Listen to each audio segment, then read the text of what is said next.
इते breaking news आहे नाज़रीन। लाड़काणो में हलंदड़ STS जी लिखत वारी टेस्ट दौरान सहाफ़ियुनि जी टीम के कवरेज करण खां रोकियो वियो। पुलिस एहलकारनि पारां निजी टीवी जे सहाफ़ी मुनवर रहंदे कैमरामैन मुश्ताक खोड़ो खे धिका ॾिना विया।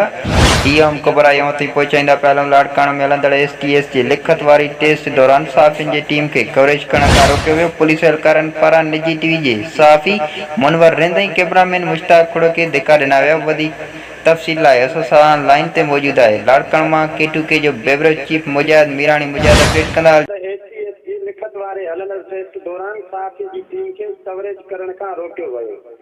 पुलिस एहलकारनि पारां निजी टीवीअ जे सहाफ़ी मुनवर रहंदड़ ऐं कैमरामैन मुश्ताक खोड़ो खे धिका ॾिना। जी हा, अपडेट करण लाइ महिरबानी।